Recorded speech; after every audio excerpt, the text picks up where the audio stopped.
At UMC, access to your health care is only a call away. Dial 74-NURSE for free, instant medical advice from experienced and trusted UMC nurses, 24 hours a day. Learn more at umchealthsystem.com.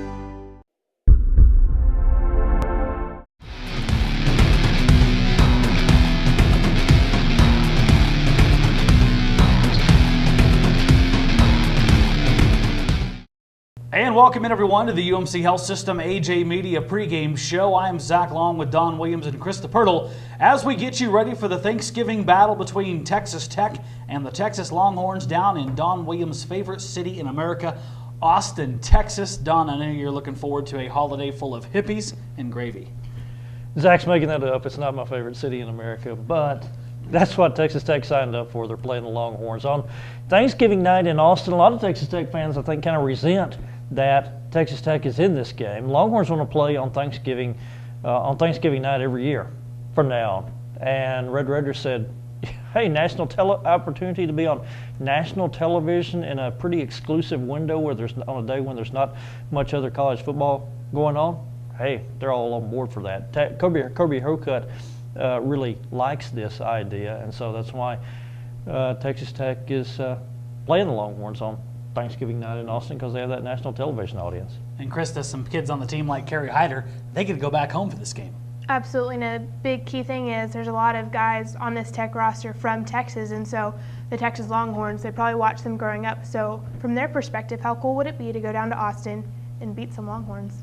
And they would make a lot of wrongs right by ending the year with a win over Texas. Would look like a pretty good year when it all came down to it. Let's get into the guts of this game between the Red Raiders and the Longhorns. I want to look at the most dangerous weapons for both of these rosters going into this game. I'm going to start with Krista Pirtle, and we'll start first with the Texas Longhorns' most dangerous weapon. I'm going with their running backs, both of them, Malcolm Brown and Joe Bergeron. Jonathan Gray is out, has been out since the West Virginia game with his Achilles injury. I think Coach Kingsbury said it on Monday. He expects Texas to run the ball until they can stop it, and they'll do that with this stable of backs. Most dangerous weapon for the Red Raiders. The Red Raiders, I'm going with Kerry Hyder, like we talked about. He's going home. I think he's a big key on defense. They need to get pressure on Case McCoy. They need to stop the run. They need to get together, get all the hats to the ball, and tackle for some losses. So I think that Kerry will be key in leading his defensive group. Nothing more than he would like to go down there and run the Longhorns night in front of he said this week he was begging his teammates for extra tickets from their allotment so he could get all his family in that stadium. Don, most dangerous weapon for the Texas Longhorns? I'm sorry, no real variety here for the Longhorns. I'm with Krista. It's a guy like Malcolm Brown, who's had 4 good games in a row recently, a couple of 100-yard games. And I go back to what Texas did against Texas Tech the last time the Red Raiders were in Austin. They ran for 439 yards. Mac Brown, if he's smart, he just pulls out that tape and said, this worked. We still have a lot of the same personnel. Try the same thing. Most dangerous weapon for the Red Raiders, Don? Number 22, Jason Morrow. I mean, he's a dangerous weapon every week, maybe more so even this week, because the Mackey Award finalists were released on Monday. Jason Morrow was not among those 3 finalists. He was one of the 8 semifinalists, didn't make the cut for the final 3, so it's not like Jason Morrow doesn't normally look like a guy who needs much motivation, but if he needs a little bit, that's all the more reason for him to play well. Plus, he's a San Antonio kid, so he's going to be playing an hour from home.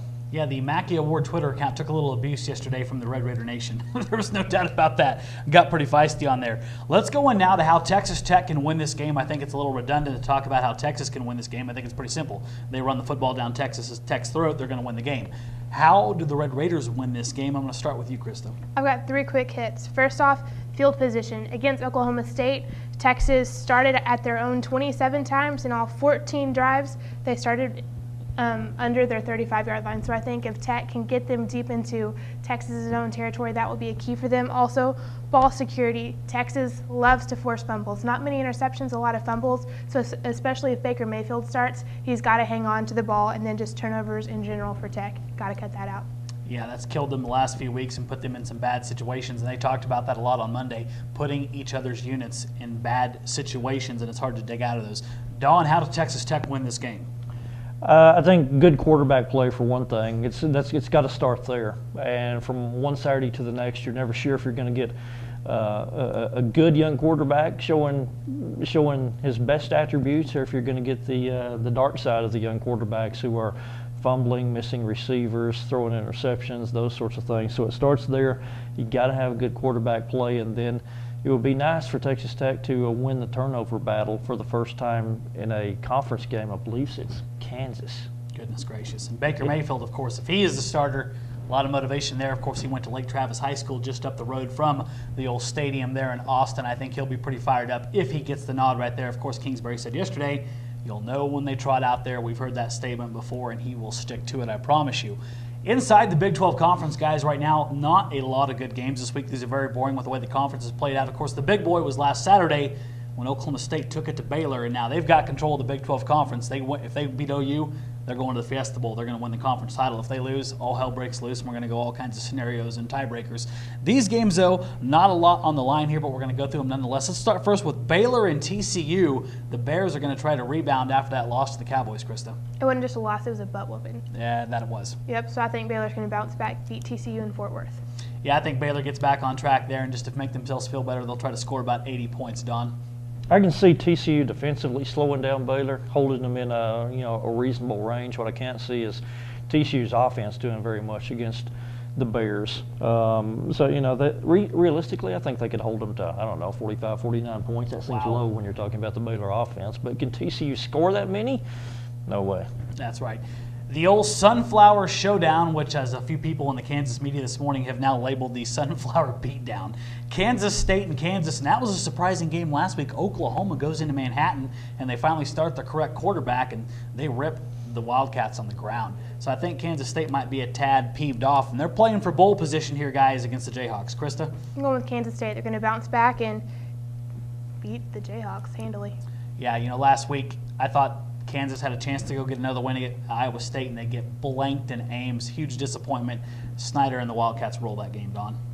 Texas Tech could sure use a loss by Kansas State, since Tech and Kansas State are really battling for a bowl spot, possibly, most likely the Holiday Bowl. Unfortunately, Kansas State, of course, gets to close with probably the weakest team in the conference in KU. So Bill Snyder and his guys take care of business. The end on a pride moment game of the week. Iowa State at West Virginia. These teams are done at the close of this football game. No bowl game for Dana Holgorsen and the Mountaineers. Been a big disappointment. Paul Rhodes, they got win number 2. They would love to get win number 3. Krista, in Morgantown. They're not getting win number 3. I'm going with West Virginia. I think they'll close this season out. And their coach said that, they've done well this season, but they just missed a few guys from last year that are top NFL draft picks. Of course he missed exactly them. So I'm going with West Virginia. Yeah, I think Holgorsen and the Mountaineers get it done right there. Don? Well, 2 months ago I thought Iowa State was a pretty good football team. They had lost a couple of close games early, and then it seemed like when the circumstances of that loss to Texas, when they lost 31-30 at home to the Longhorns after having them down with a minute or so to go, just seemed to really take the air out of this team. It's been a slide ever since, and unfortunately, I think for the Cyclones, the slide continues all the way into the offseason. West Virginia, I will take the Mountaineers at home, as that would make them 5-7 to finish the season. Iowa State with a loss would be 2-10. Not a good year for Paul Rhodes. That's definitely not the moment that they wanted to end on. But a win can cure a lot, and they would love to go out on a high note. Now on to the task at hand. I'm sure everyone is talking about this week. Bowl projections. We've been looking at them all day across different media venues and whatnot. We're going to go through right now and say where we think Texas Tech is most likely headed. A lot hinges on the last week. A win over the Longhorns would go a long way, Don. Where do you see it maybe stacking up right now? If the Red Raiders are not able to beat Texas, then they would be then they would be in that number 6 spot. And then it depends on whether you have two conference teams in the BCS or one conference team in the BCS. I'm thinking it'll be one Big 12 team in the BCS, and that would leave Texas Tech for the Texas Bowl, second year in a row, to go down to Houston. I think they're a potentially attractive matchup. I said this last week. Could get the Michigan Wolverines down there in the Bayou City. They lost last week, and they have Ohio State coming up, so Michigan would finish 7-5 and might be able to slide that far, and that would make a pretty attractive matchup for late December. Krista, where do you see the Red Raiders heading? Down to Houston as well, to the Texas Bowl, but I have them against Iowa. They have Nebraska this week, so I don't think that they can pull that one off. So it could be Iowa down in Houston, but we'll see. I think there will be a 4th bowl game between Texas Tech and Iowa. We haven't seen that matchup in recent years, But these two teams do have quite a bold history over the last 20 years or so. I think the only thing set in red is the Alamo Bowl. They want OU. That could be an OU-Oregon matchup in San Antonio. Those folks would love to have that matchup. Past that, it's wide open, folks. If Texas Tech wins, I think they're in the conversation for the Buffalo Wild Wings Bowl in Tempe, the Holiday Bowl in San Diego, and the Texas Bowl in Houston, and those could be some good matchups. You get yourself into that Holiday Bowl, you're going to get a big boy matchup, Don. Most likely, the Arizona State Sun Devils, and that would be one heck of a game in San Diego. The Red Raiders would love to play in that scenario. Yeah, the thing about the Holiday Bowl is it is now down the pecking order for Big 12 teams, but it's still pretty high up for Pac-12 teams. So if the Red Raiders do wind up in the Holiday Bowl, you're going to get a very good football team on the other side of the field in San Diego. And the simple way to get there, just beat the Texas Longhorns on Thanksgiving night in Austin. Let's get down to that football game itself and pick it and see if we can be right on the last game of the year. We've done pretty good this year. I think most of us, in terms of our season predictions, guys, pretty dead on. I think, Chris and I were about that 7-5 range with a bowl win. Don, you were about 6-6. 6-6, 7-5. We've been pretty dead on with where the Red Raiders were, and that's even after a great 7-0 start. They've lost 4 in a row, and like they've said, they've shot themselves in the foot. They've gotten beat by some better teams, but you can cure a lot with a win over the Texas Longhorns, and people are going to forget about those 4 losses real quick because there's nothing more tasty than beating the big dog in the state of Texas on the last game of the year and putting yourself in a better bowl situation. Krista, how do you see this game playing out between Texas Tech and Texas? As always, you have to account for the field goals in this game. When you figure out your score, I'm going 35-31 Texas. I think that the Longhorns have more to play for in this game. They're playing for a Big 12 title. If they can get that, it's senior day there. Case McCoy is going to run out and do whatever he wants to do. But I also think that injuries will be a factor for Texas, so you won't see them as explosive as in previously. They have a good defensive line going up against Tech's offensive line, so I think that will be a key matchup of who wins the trenches for this game. You know, after watching the last couple of years of Texas and Texas Tech, I'd probably be pretty stupid to pick Texas Tech at this point because of the way the Longhorns have ran the football down Texas Tech's throat. But Cliff Kingsbury himself says he hates comparing stuff to last year and hates comparing to recent history. I'm going to go with him here, and I think that's exactly what I'm going to do. Is I'm going to ignore recent history. I'm going to ignore what I know, or I'm going to go with what I know right now, which, as I said a couple weeks ago, they were going to win one of their last 2, and I knew it wasn't going to be Baylor, so I'm going to stick with what I said, Don. I think Texas Tech wins this game in Austin. The Longhorns are going to run the football, but I love the momentum that Texas Tech came out with against Baylor, the way that offense was clicking. I think they'll continue on that. Texas was demoralized by Oklahoma State last time out. I don't know where their head's at right now. Texas Tech right now, I think they're just riding the right emotion at the right time. I'm going to go with Krista, though, and go with the old Ryan Buston factor. I'm going to go close one. Texas Tech 37, Texas 34. That should be a good game to watch, huh? I hope it plays out that way.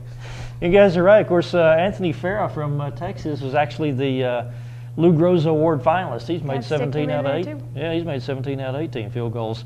I'd like to go with Texas Tech, but until they show me they can stop the run, until they show me they can play mistake-free football on the offensive side for an entire game against a quality opponent, it's tough for me to pick that. I have a hard time seeing them shutting down Texas offense, even though as bad as Texas offense looked against Oklahoma State, still think the Longhorns can have success running the football. And the other thing I didn't mention earlier is Texas with a really strong defensive front, which I think could give Tech some problems, not only trying to run the football, but also give those young quarterbacks some trouble as well with guys like Jackson, Jeff Coat, and Cedric Reed. So I'm taking a fairly close game with the Longhorns in this one, 34-27. So we're all keeping it in that 30-point range. We think the running game and the clock being 8 up is probably going to limit some of the point scoring in this football game. Nonetheless, guys, should be one heck of a game on Thursday night. What better way to spend Thanksgiving? Get up, you can watch a little NFL, get all food coming up, take a nap, and wake up just in time to watch Texas and Texas Tech on a Thursday night. Of course, we'll be down in Austin with full coverage of the Red Raiders and Longhorns. Be sure and check over at LubbockOnline.com and RedRaiders.com for all of our other products. Of course, we have a recap of yesterday's press conference. We'll have our topics discussion with Krista Pirtle, and of course, the ever-popular Don versus Twitter coming up at RedRaiders.com. For now, though, that is going to do it for this final regular season episode of the UMC Health System AJ Media pregame show. I want to thank everyone for watching this year and being part of our AJ family, and we wish all of you a very happy holidays as we go forward here, and we'll be back to get you ready for the Red Raiders bowl game, wherever that may be. For now, though, we'll bid you farewell. For Don Williams and Krista Pirtle, I'm Zach Long, and as always, you're on RedRaiders.com.